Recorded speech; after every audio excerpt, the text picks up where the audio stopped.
The Tennis Gambling Podcast on the Sports Gambling Podcast Network is brought to you by Kalshi. Make real money predicting sports. Kalshi is available in every state, and you also get $20 for free when you sign up with the promo code SGPN. That's Kalshi, promo code SGPN.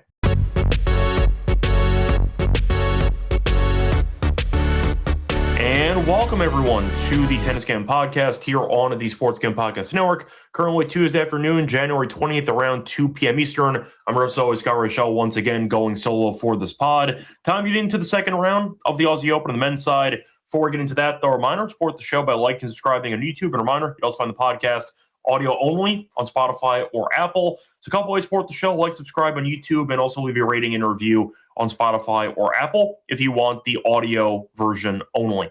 Plus, a reminder, check out the merch store. A lot of great overall merchandise that we have available. And you can also check out the discount code that we have right now. So new year, new gear. SGPN merch store has a bunch of new items for the new year. And right now, get 10% off everything with the promo code 2026. So you want to get some Tennis Gambling Podcast sweatshirts, should say Tennis Gambling Podcast merch, sweatshirts, t-shirts, mugs, all that stuff. Check it out. Think you'll like the options that we have, but use the code 2026 at checkout for 10% off everything in the SGPN merch store. So starting off with the lock and dog picks, we have actually two separate lock and dogs to recap because we did an outright episode for the men's and for the women's. Overall, not very good for the first round. For the lock, we won kinda on the men's side. So we got a reduced payout. We had Djokovic in straight sets and Sinner in straight sets. Parlayed at minus 132. Djokovic won handily, and Sinner was coasting, and then Gaston quit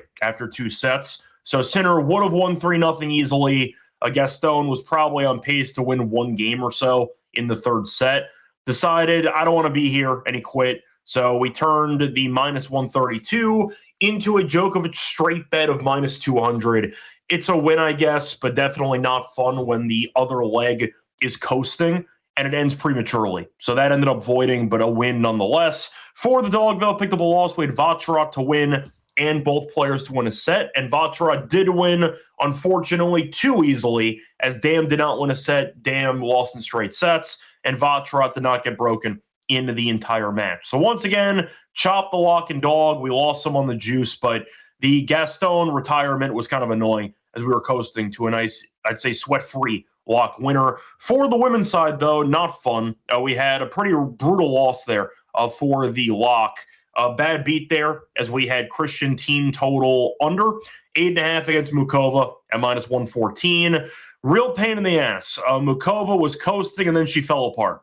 So Mukova won the first set 6-3. She was up 2-0 with 4 break points. So 4 chances at a double break, did not convert. Then, of course, she got boomerang broken in the following game on a double fault. Then she broke again to serve for the match. So if she ends up holding, we end up winning. And, of course, Mukova gets broken and then eventually ends up winning in a tie break in the second set. So Christian ended up with 9, and we lost the lock.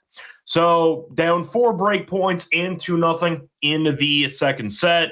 And then eventually finds herself needing to break back in order to go over, and she breaks back to go over. So heartbreaker there. Mukova let us down. Picked up a loss there for the lock. For the dog, got a loss with Maria, plus 3.5, and she ended up being competitive. Didn't get the job done, as she ended up losing in straight sets.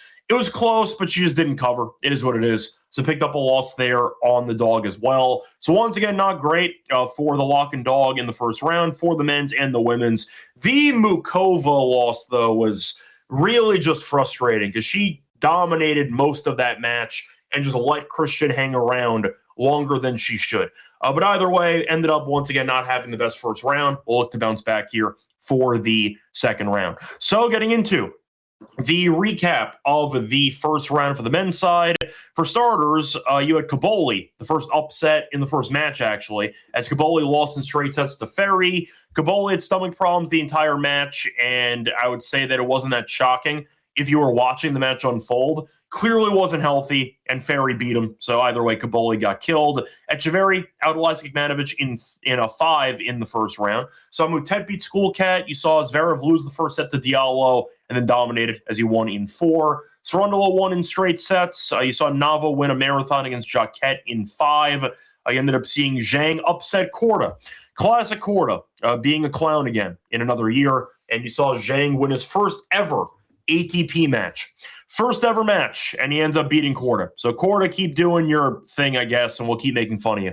Either way, though, he's moving on to the next day. Faria ended up beating Blocks in 4. Feel bad for Blocks. He was having a great run in the next gen finals, went to the actual title match there, lost to TN. Then he got injured in qualifying. He made it through anyway, but he was clearly compromised, and he was on a massive winning streak entering the next gen finals match, and that carried over afterwards in challenger stuff.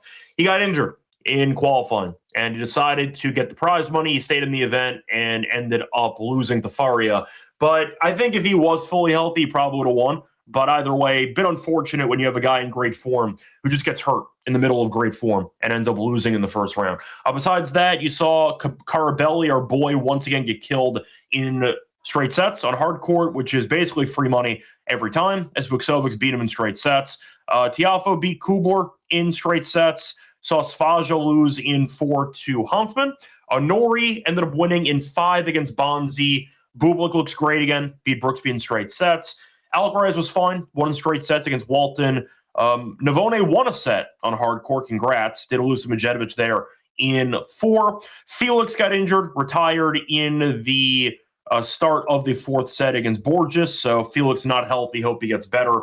Tabilo lost in straight sets to Hallis. Saw Medvedev beat De Jong in straight sets. Morozin beat Rinderknech in 4. Shang beat Agut in 4.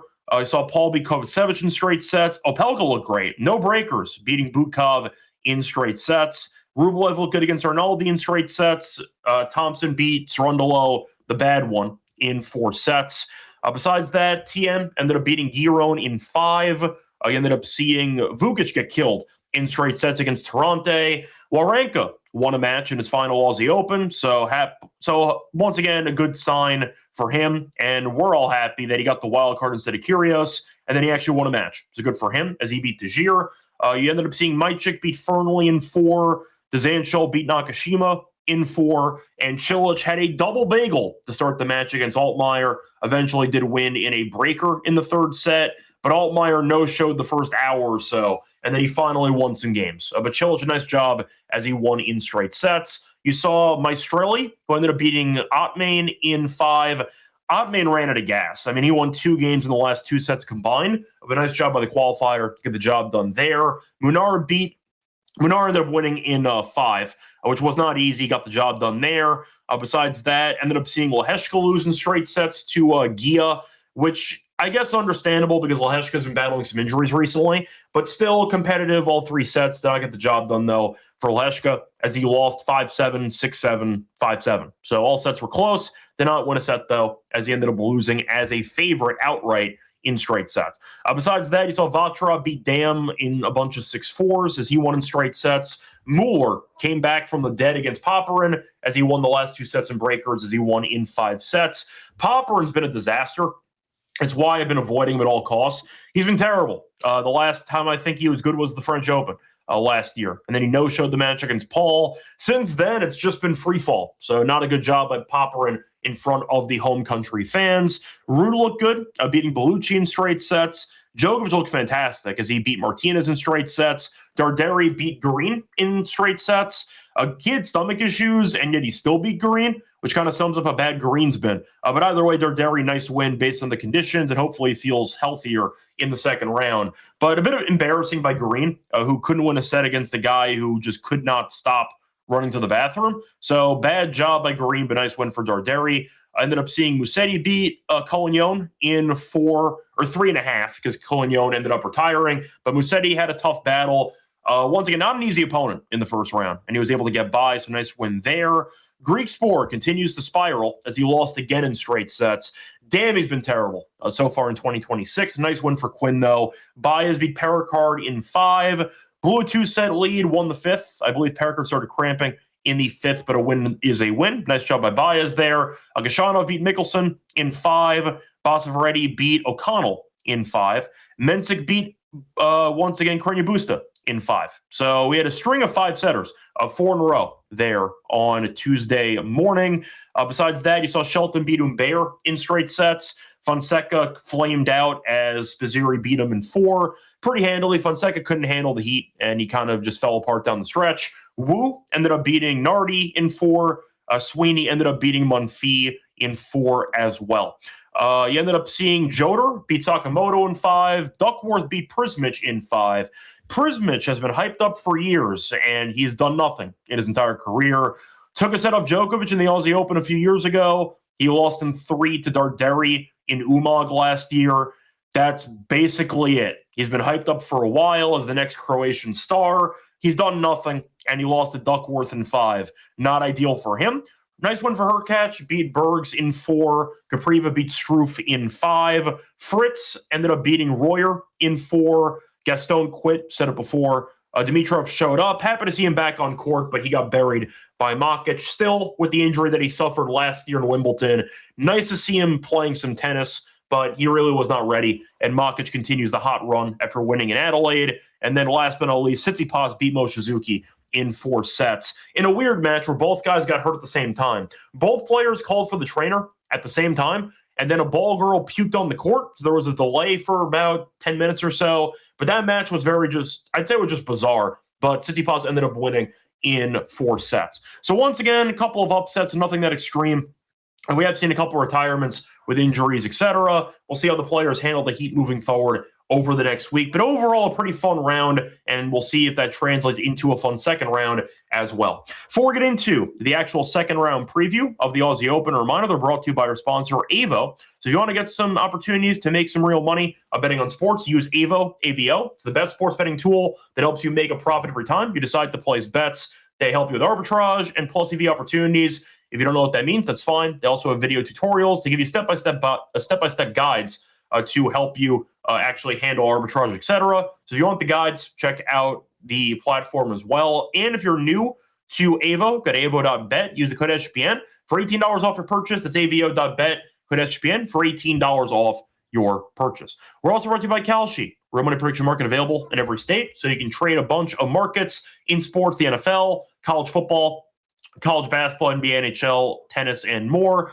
Plus trade props like first touchdowns. And if you are not interested in sports, that's fine. You can also use Kalshi for politics, entertainment, and even weather. They have markets on all of those different categories. And if you're new, get a great sign-up deal courtesy of us. Get $20 when you use the code SGPN at sign-up. That's Kalshi, Kalshi, code SGPN for $20 at sign-up at Kalshi.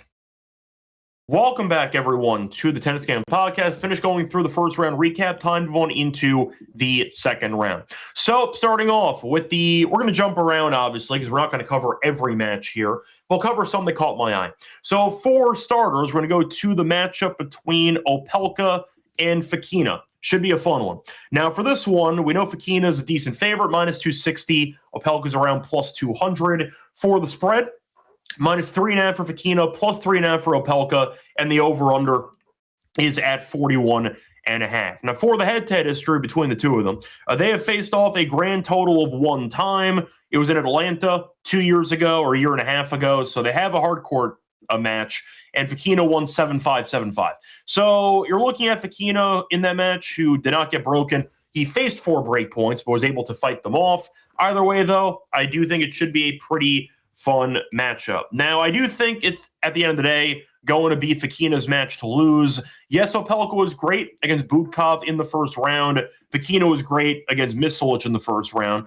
Who's a clay specialist means nothing. But either way, he had a decent run in Adelaide, lost to Humbert in 3 sets. Fun war in the semis. Opelka in Adelaide lost to Paul immediately. You could argue that even though Paul is, I'd say, a little bit mentally tougher than Fokina, stylistically kind of similar. They both have some firepower, both, though, I'd say mainly ralliers, and that should be a type of play style that frustrates Opelka over the course of what could be 3 to 5 sets. Now, do I think Opelka wins a set here? I'll say yes. I think he'll steal one in a tie break. Fokina maybe punts away a mini break courtesy of a double fault or something. I think if Fokina won in straight sets, I would not be that surprised, but I'll give Opelka the benefit of the doubt. I think he'll win at least 1 set. but I think Fokina, just based on style of play, should do enough to get over the finish line here. I think Opelka ends up losing, in my prediction, in 4 for this one. So if you want to go for the Fokina to win the match and both players to win a set angle, you can get that at plus 146. I like it. I think Fokina wins, but I think Opelka does enough to at least make the match competitive. Give me Fokina in 4 or 5 sets at plus 146 as my thoughts for this one. Moving on to the next matchup. Going to go to the matchup between, we'll go with Bublik and Fucsovics for this one. So Bublik in this match is about minus 430. You have Fucsovics at around plus 320 for the spread, minus 5.5 for Bublik, plus 5.5 for Fucsovics, and the over-under is at 37.5. Now, both guys won in straight sets in the first round. Fucsovics had a gift against Carabelli, struggled in the first set, then he was able to coast to the final 2 sets as he won in straights. And as for Bublik, beat Brooksby 6-4, 6-4, 6-4. Nice win. And Brooksby did not look great in the previous event, but either way, we know Bublik has been a machine. Now, he's now in the top 10, so congratulations to him. Now, for the head-to-head, both guys have been around for a while. So they have seen each other before, and Bublik has been dominant in the head-to-head. So Bublik has won each of the last 4 meetings, and he's 5-1 lifetime. Now, they faced off most recent meeting in Doha 2024. Bublik did lose a set, but he ended up winning in 3. Point is, though, Bublik has been coasting. They faced off in 1 Grand Slam ever. It was Wimbledon 2022, and Bublik won in straight sets, only lost 7 games. Now, Fucsovics, we know when he's healthy, is a solid player, won a hardcore title last year. Bublik has been just a machine. He won in Hong Kong already this season. So I think Bublik should win and probably cover. Fucsovics had a very easy opponent in the first round, but in Adelaide, he beat Quinn in straight sets, lost to Shevchenko in straight sets, the other Kazakhstan guy. I think that Bublik's just going to wear him down. I think Bublik's serve is good enough to hold on a regular basis, and I think Fucsovics' serve is fine. Not amazing. I think Bublik, with his deep return position, can get some breaks. And the fact is, Fucsovics isn't exactly the best volleyer. He's not atrocious at it, but he's not exactly comfortable up there. So I do think that Bublik should find some breaks. I can see a similar script to the Brooksby match. Couple of 6-4s in there. I think eventually Bublik covers. I'll go for the spread. I think that he's the better player. I think that the under in the match at 37.5 is interesting as well. I think Bublik probably wins in straight sets, but in theory, if it ends up going 2-4, if you end up getting 6-4 and a couple of 6-3s, you can still get there, even if it goes to 4 sets. I don't mind that. Give me Bublik to win this one pretty easily, but I think it's going to end up going under the posted total. Moving on to the next one. I'm going to look at a matchup between Mychik and Morozin. Now, Morozin's been very good recently. Now, he's minus 167. Mychik's plus 135. For the spread, minus 2.5 for Morozin, plus 2.5 for Mychik, and the over-under is at 38.5. Now, Morozin ended up winning in 4 against Rinderknech in the first round. He looked good. He arguably could have won in straight sets, but better late than never. Got the job done there in 4. For Mychik, he beat Fernley. Thought that match would be close, and it was, but either way, definitely a fun matchup. Fernley has not been great recently, though. I think we'd agree Fernley is a challenger guy or a fringe ATP guy, as I'll phrase it. So, once again, good win, but it was a bit tricky for Mychik. I think we'd agree that Rinderknech is a better player than Fernley by comparison. Mychik, though, is pretty good in Brisbane. Ended up being, he was a lucky loser. Then he beat Altmaier, beat Opelka, fought off some match points, and took a set of Medvedev. So he had that going for him. But either way, point is he's been pretty good so far this season. As for Morozin, he's been good as well. Ended up making it to the semis in Auckland. Did lose to Mensik, who eventually won the championship. But either way, point is you're looking at Morozin, who's been good so far this year. Now, I do think for this matchup, I think I would go with Morozin. The issue is that Morozin can still hit errors, and Mychik, with his variety and his patience in the rallies, I think can extract enough errors to win a set here. So I don't really see it being a straightforward win for Morozin. I think it will go 4 or 5, so you can bet that accordingly. So I don't mind the actual over in this matchup. I think it will be pretty close. But at the same point, I do think Morozin right now is playing better tennis, and I think it's going to end up being competitive. Now, if you want to go for the actual over in this game or in this match for the games, 37.5, I think is definitely intriguing. I think you might see a breaker in here. You might end up seeing, once again, 4 sets. I see a couple of paths here, so I like the over 4 games. If you want to go for Morozin to win and both players to win a set again, you can find that available at plus 168. I like the price. I think Morozin right now, though, has more firepower. I think he's playing better, and I do think he'll eventually find a way over the finish line. But if it went 5, I wouldn't be surprised. I think Micic is a crafty player. I think he's very, very solid, and I do think he can force enough mistakes from Morozin to at least get him in the danger zone, so to speak. Give me the over for the games here at 37.5, and I think that you're going to end up seeing what should be a very fun second-round match. Moving on to the next one.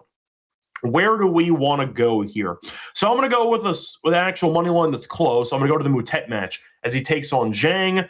For the actual money line for this one, Moutet is available at about minus 137, give or take. You're looking at Zhang, who is plus 112 for the spread, minus 2.5 for Moutet, plus 2.5 for Zhang, and the over-under is 37.5. Now, Zhang's an unknown. He's a 2-time college champion, so he was doing well at Columbia, went pro, and then in his first ever Grand Slam match, his first ever ATP match in the main draw, he beats Korda in 5 sets. Thought fatigue might play a factor after he ended up punting away the 3rd and 4th sets. But either way, he got the job done as he ended up surviving as he won in 5.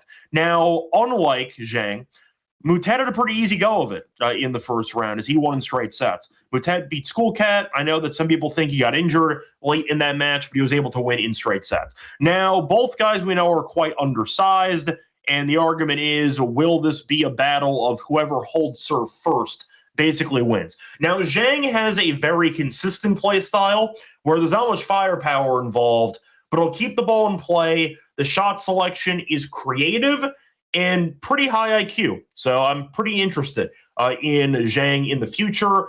I would say he's kind of a worse version of Tien. I see similarities play style-wise. Yes, Tien's a lefty, but stylistically, they'll keep you off balance. They'll make you make mistakes, and they will do their best to extend rallies and once again try to wear you down over time. Now, Moutet, with his variety, is going to result in a pretty interesting matchup here, a cat-and-mouse game, because Moutet, we know, loves the drop shots. He also loves variety, so you might see a lot of unorthodox points between the two of them. Now, Moutet, I think, is the better player, and the fact is Zhang is off his first ever 5-setter. Will fatigue play a factor? Couple of days off, so it shouldn't be that bad. But I think the price is pretty cheap here for Moutet. I think it's going to be close. I'm not saying it's going to be a walk in the park for Moutet, but I do think 137 is a bit cheap when Zhang has beaten one guy in his only career ATP match. I need a bigger sample. Yes, I know he might be good. Moutet I've seen win some wars before, both in best out of 3 and best out of 5. I think I'll go for Moutet here. It might not be easy. It might go 5 sets. But I do think I trust Moutet's experience a bit more. And I think, unlike Korda, I think Moutet will be able to make enough shots to survive and advance. I'll go Moutet here. I understand if you want to argue for Zhang. I think Zhang is solid. But I wonder how much of that win, I watched a decent amount of that match. I'm kind of thinking if I want to go for blame pie here, what percentage would I give Korda for blame, and what percentage would I give Zhang credit? And you could argue that it's 50-50. I think I would argue that it's probably closer to like 65-70 blame Korda and 30% Zhang. It takes 2 to tango. I get that. But Korda really had some terrible shot selection. He had some breakpoint chances where the point construction was atrocious in classic Korda fashion, I mean. I think Zhang played well, but I think Korda shot himself in the foot repeatedly. And I do think that Moutet will do a better job at, I'd say, once again, capitalizing on the mistakes that Zhang makes. So give me Moutet at minus 137 for this one. Moving on to the matches taking place on Just quickly looking at the card here. So moving on to the matches taking place on Wednesday. So you have Zverev taking on Mueller. Now, for this one, Zverev's a massive favorite, which makes sense. You can argue, though, that the line's actually too big because he dropped a set to Diallo. We know that Zverev can always make matches more difficult than they need to be. Mueller, though, we know can be difficult to deal with. We'll see how he does in this one. But, of course, we know Zverev is a massive favorite. Now, Zverev for this match, trying to pull up the line quickly. Let me just see if I could find it. Sorry, I'm just trying to find the line here.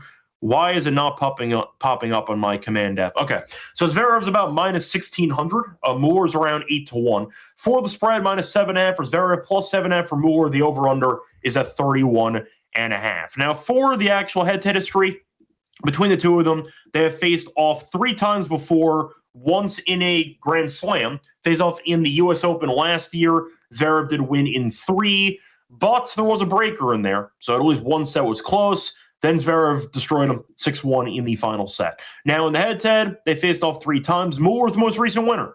Faced off on clay last year, and in Hamburg. So in Germany, and Mueller won. So Mueller's most recent winner. Match was close, went down to the wire, and Mueller did win in a final set breaker. So Mueller should not be intimidated, because he has beaten Zverev before.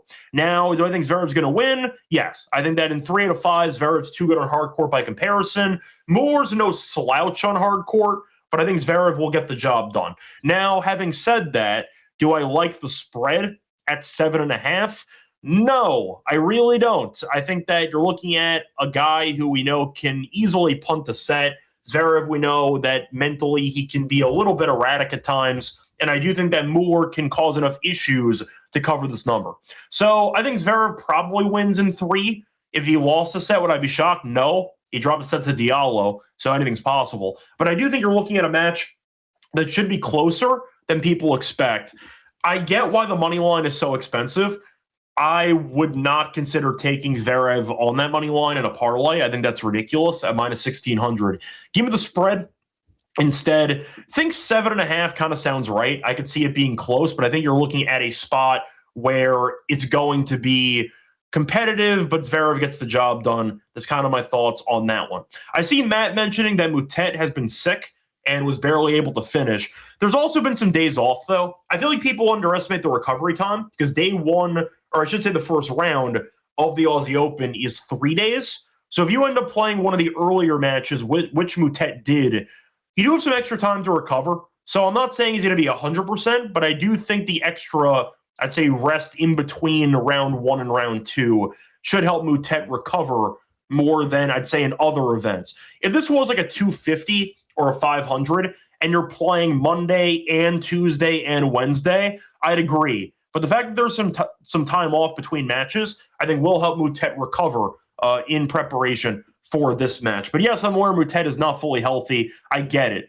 But I think you're looking at a good spot for him with the time off in between rounds to look sharp and get the job done. Again, Zhang in this one. Maybe not easily, but I think he'll be able to get the job done in 4 or 5. So moving on to the next match here.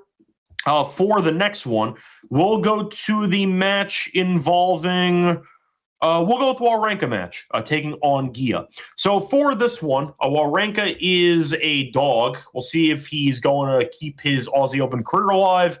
Gia is around minus 167. For Wawrinka, I see plus 133. For the spread, minus 2.5 for Gia, plus 2.5 for Wawrinka, and the over-under is at 38.5. Now, we saw Gia beat Lehecka in straight sets in the first round. Gia, though, went through qualifying, did not drop a set, so he's been playing very well. Wawrinka ended up having a decent showing in the United Cup, did lose to Hurkacz in 3, but either way, he was competitive. He did lose the matches, but played Kaboli, lost in 3, played Bergs, lost in 3, played Hurkacz, who lost in 3. So once again, decent competition. He was competitive, and he was able to beat De Gier in the first round in 4. So I think Gia makes sense. It makes sense why he's favored.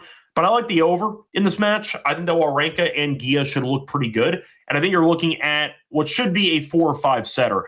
Wawrinka in that 4-set win against De Gier still had a 7-5 set and a 7-6 set. So a couple of very long sets there. And for Gia, every set against Lehecka was 7-6 or 7-5. So based on that, I could see a couple of long sets here. I can see a 4 or 5 setter. I think Wawrinka's not going to let go of the rope. I think he's going to try to, from a pride perspective and a fan support perspective, extend his Aussie Open career as long as possible. Give the fans a show. I like the over in this one. Kind of like what we saw from Amphi in the match earlier this morning against Sweeney, where he lost in his final Aussie Open match, but he went down swinging, and that's good enough for me. I think Wawrinka can win this outright. I'm not sure if I trust Gia in general to actually handle the crowd environment, but he's been great, including qualifying. So instead of doing that, I'm going to go with the over instead. Give me Wawrinka to hang around, win at least one set, throw a breaker in there, and I'll go with the over. So give me the over, 38.5 as my thoughts for this one. Moving on to the next matchup. Going to go to the matchup between Shapo and Cilic. Now, this one's actually pretty close on the books, as Shapo is about -139. I see Cilic at around +112. For the spread, -1.5 for Shapo, +1.5 for Cilic. The over-under is at 35.5. Now, Cilic said before, won with a double bagel to start the match against Altmaier, and then he eventually won the third set in a breaker. For Shapo, nice and easy, beat Boo in straight sets. One breaker in there, but he only faced one break point in the entire match. So point is, he served very well. Boo, I think, is a fringe ATP guy, so not exactly great competition, but still not getting broken in 3 sets is impressive, only facing one break point in the entire match. Now, for the head-to-head, Cilic has been, I'd say, okay. They've not faced off in a long time, but it's currently 3-2 in favor of Shapo. Now, the last meeting was in 2021, so toss all the head-to-head out the window. That's kind of my logic for this one. Now, Cilic and Shapo both serve very well. Altmaier, you could argue, either wasn't healthy or was just god-awful. But I think I like the over in this one as well. Both guys we know are good servers. Both guys, return game-wise, can be quite streaky.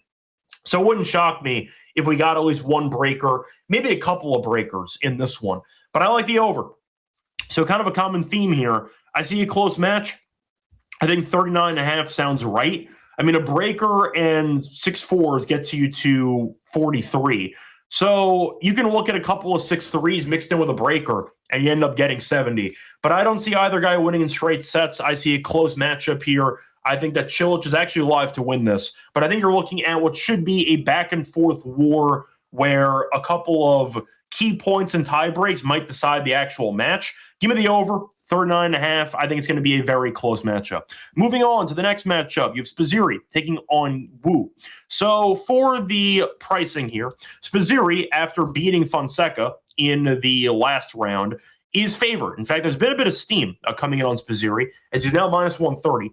Yibing's around +105 for the spread, -1.5 for Spizzirri, +1.5 for Yibing, and the over-under is at 37.5. Now, Spizzirri was in good form entering the Aussie Open, and it's carried over so far into this event. So Spizzirri, just looking at the recent matches here that he's played, ended up beating Fonseca in 4 in the first round of the Aussie Open. In Auckland, had a decent run, went through qualifying, ended up beating Manarino, beat Borges, both in straight sets, and lost the war to Morozin. So Morozin was in good form. He ended up making it all the way to the quarters. Good run there by the qualifier. As for Yibing, he qualified to the Aussie Open, all in straight sets, ended up beating Nardi in 4 in the first round. So, look, Yibing, I like as a player. The issue is always durability with him, but I do think that his path's been pretty easy. Yes, qualifying is qualifying, but he ended up beating Kruger, Mejia, and Boyer. 3 guys who are really not that great, and then beating Nardi in 4.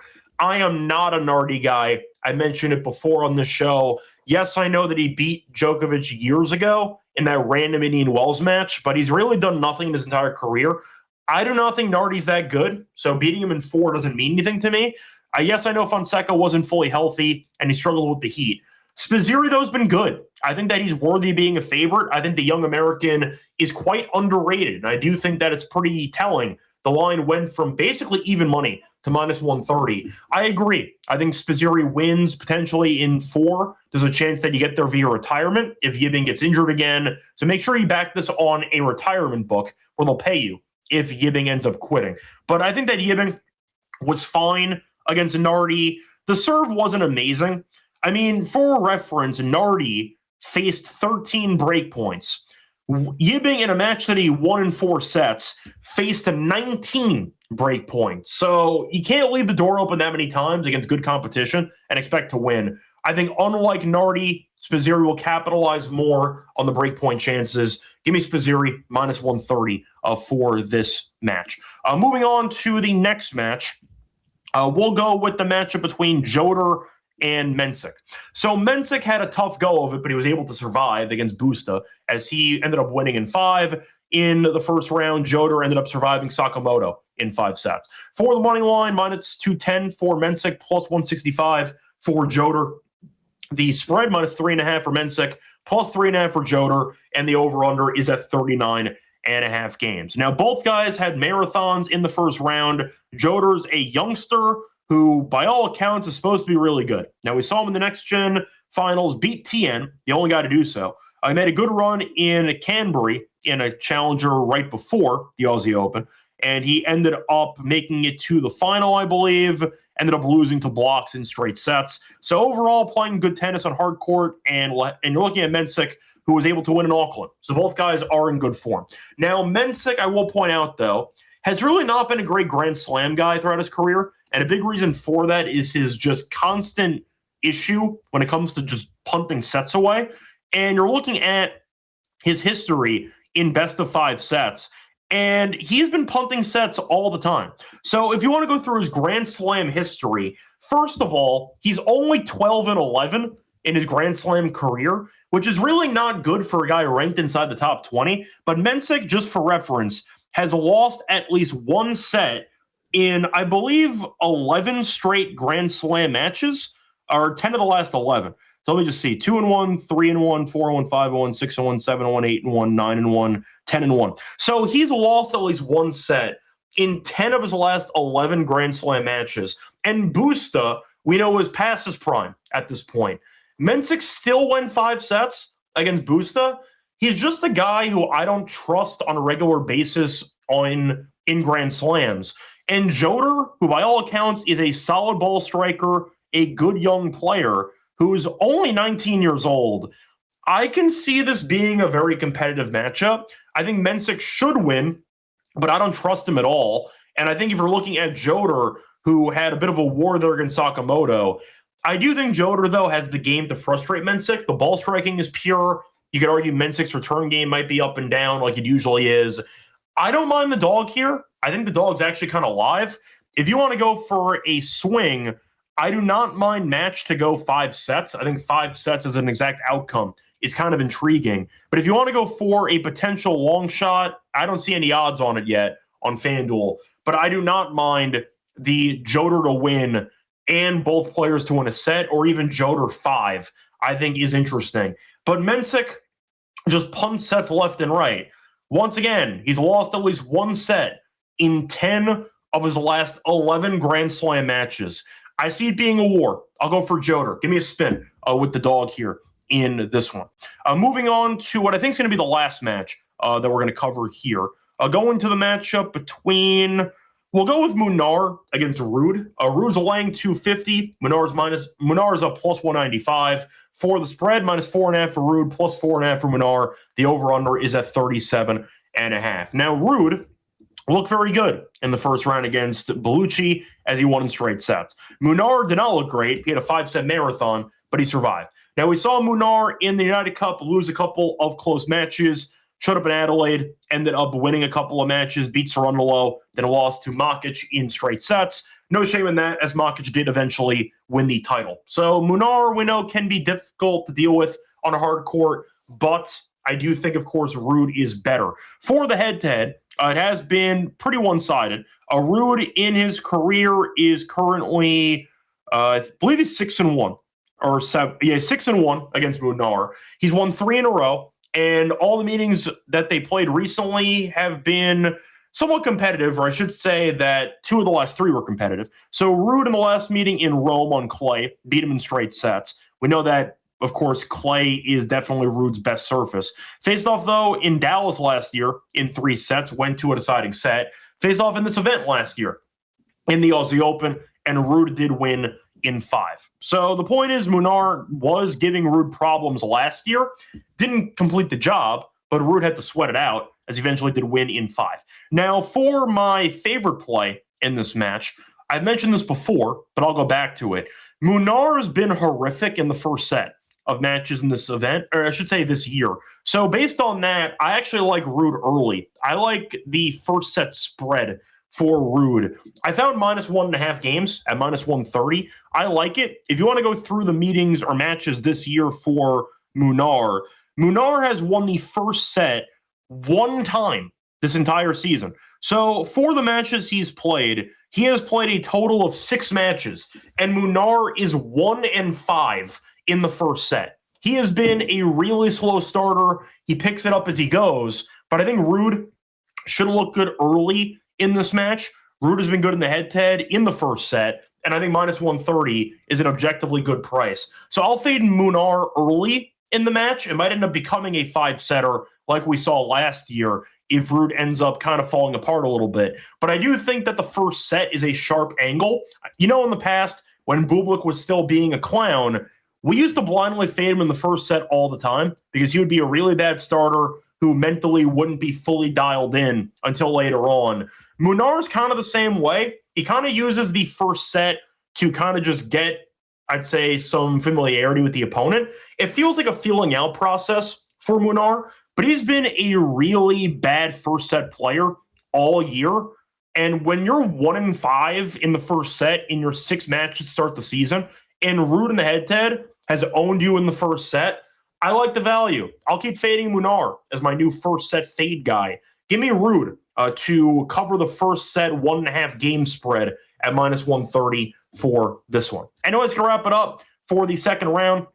Time to move on into the lock and dog picks. By the way, in case you were wondering, I have a couple of parlays for the lock and dog. I purposefully skipped those matches, so we're going to break down a few more matches in the lock and dog section in a second. Before we get into the lock and dog, the reminder brought to you by our sponsor, which is Arnold Fantasy. So if you want to play pick entries, chance to win 5,000 times your entry. They're bringing the playoff magic all playoffs along. Every playoff weekend, open the app, see what promos you have waiting for you. There might be a couple of profit boosts there for future entries. Keep an eye out for that. But if you're new to Underdog, capitalize on the new offer for new customers. Play just $5 to $75 bonus funds when you sign up with the promo code SGPN. We're also brought by Rhythm. They've been great this NFL season, and you can also check them out for other sports as well. If you like golf, they have golf options. Check them out for NBA as well if you want their props. A lot of options. If you want to check out model building, I recommend using Rhythm as a good introduction to the model building process for sports betting. But a couple ways to do it. You can either build your own from scratch, copy one from the leaderboard, or use Rhythm's house model where they just send you plays directly. A couple ways to capitalize on it, but I recommend checking out Rhythm. And if you want to check it out in the premium version, we have a nice discount code for you. Use the code SGPN25. We download the app for 25% off your first month. That's Rhythm, RITHMM, code SGPN25 for a quarter off your first month. Welcome back, everyone, to the Tennis Game Podcast. Finished going through the recap of the first round, and a preview of the second round. Time to move on into the lock and dog picks. For the lock, I'm going to go to a parlay once again. Going to reuse a play from the first round parlay. I'm going to run back Djokovic straight sets, and I'm going to throw that together with Hurkacz money line, and that pays out at -145 on DraftKings. Now, Djokovic, we know, looked great in the first round, killed Martinez, only dropped 7 games. He looked immaculate. Nothing else to really add. Now, Maestrelli had a 5-set marathon, got the job done against Ottman. Ottman seemed to be struggling a bit physically as the match went on.